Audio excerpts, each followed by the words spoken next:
Hey guys, Fast from X-Force again. Now today I had a few requests from guys asking certain things about the M401, the wells, and there was a few things which we missed in the actual unboxing and a few things which we actually found out later. So I figured we'll go over and just kind of explain a few little details and things that we might have missed. You know, I still think this is, at this point in time, the best gel blaster out there in a way of build, FPS, and yeah, I won't say the gearbox, but I know what I'm thinking, right?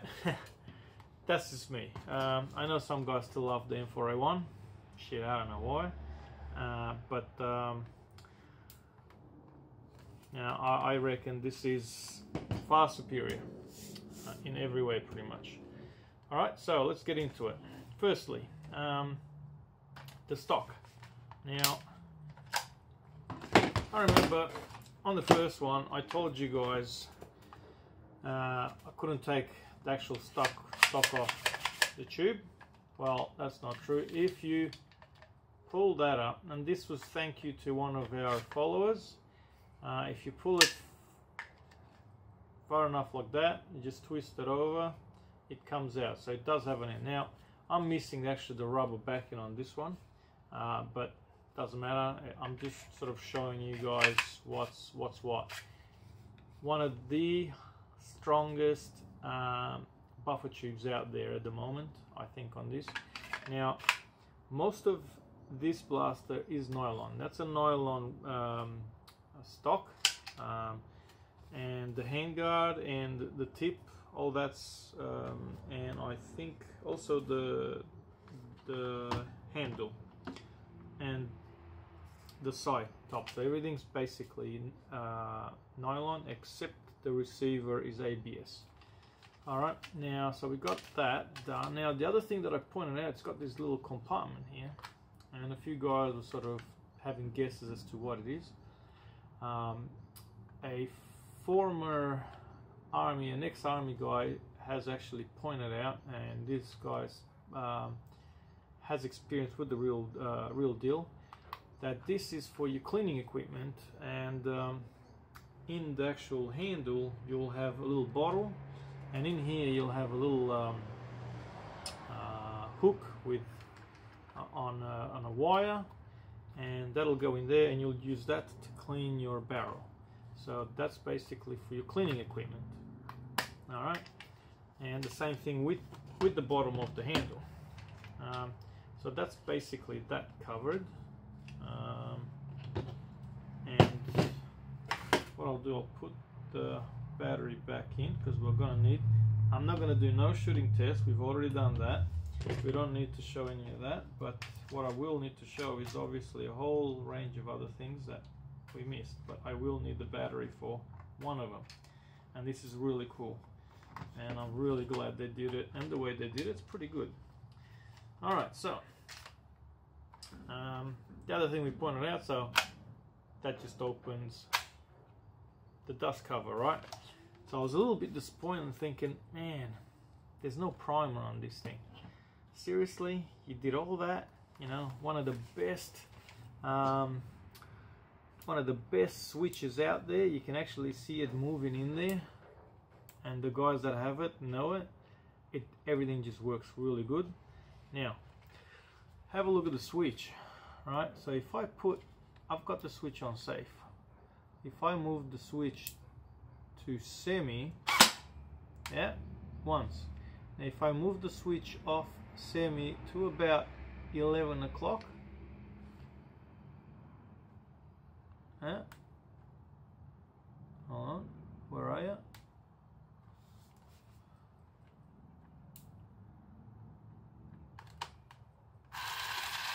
Oh, there we go.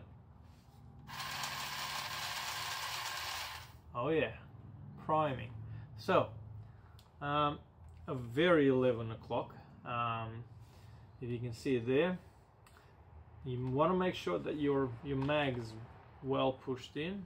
so it connects, and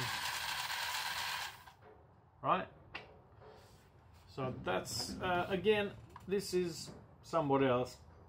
I'm not gonna take I'm not gonna take it. Somebody else find out. I don't have time to play around with them long enough. I kind of just get told, hey guys, they've asked, guess what?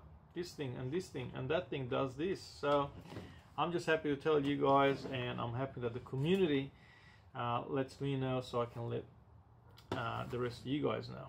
Alright, so the other thing there we missed last time,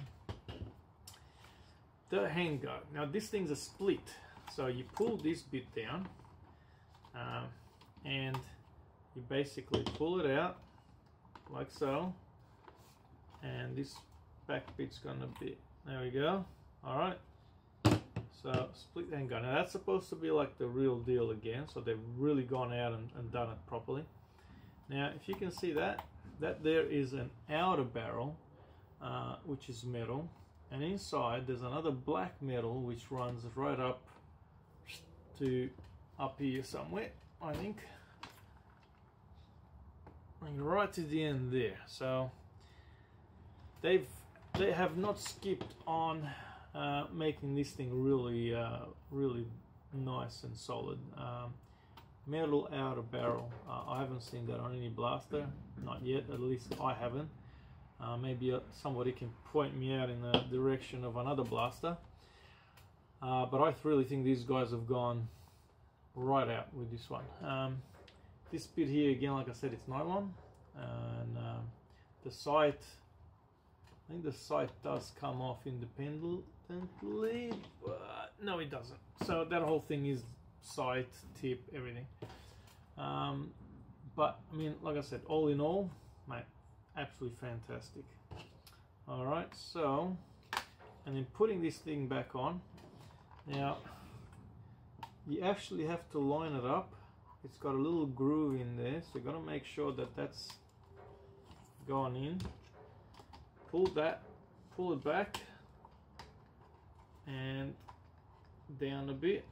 It is a prick to put in. I'm not gonna say it ain't, and I don't even know exactly how sometimes, but I make it happen. Alright, so I did have a lot of problems the first time I've done it, so bear with me. I'm no pro with this. Alright, so I don't really take these things apart a lot. I kind of learn as I go as well. So, you know, I get a lot of guys asking me, hey Vass, how do you do this? How do you do that? And I don't know. I don't do enough of it. I do these videos, guys, and that's it. I don't really play around with it. I don't really have a lot of time. I'm normally stuck in here packing and sending out orders, or putting orders, or, you know. So, alright, so now all you gotta do is you gotta lock these. They've got this, lock them in, both of them, and then this ring, lock that in, back in place. I really can't explain or really show it to you properly. Just do it slowly and with great care, and you will get it in. Patience is key, and you will get it in. Once in, quite solid, you know, ain't going nowhere, right? Now, another thing I need to point out is, if you can see here at the bottom of the handle, there's a little screw. This comes standard with a 480 motor, long neck. If you screw that up, actually pushes the motor up, puts more pressure on the gears, and so tightens that up. I ain't gonna get too technical. I don't know enough. I know there's a few of you guys that have gone in and done certain things. Good work. I also know some of the stuff is compatible. Now we have the metal gears that do go in this, that are meant for the M401. They're available on the website.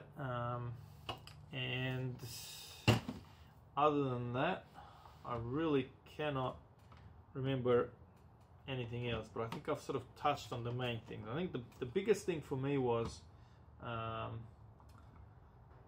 the priming. I guess the stock as well, but I mean, I'm sure probably some of you would have figured that out. The priming is really the big one, because I know a lot of guys still didn't know, you know. So 11 o'clock works like a charm, works every time. So move that off a bit. There you go, you got a primer.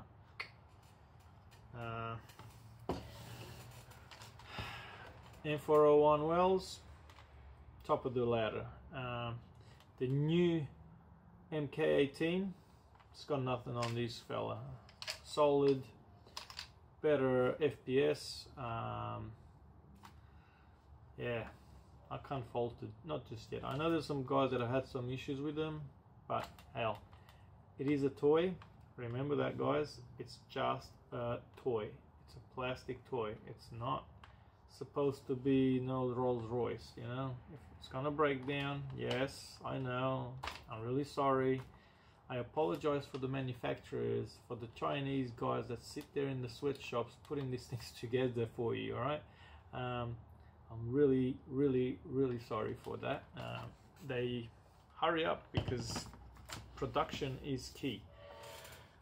Thanks for watching, and if you got any questions, if you got any more cool stuff that you found out about it that we don't know, please let us know.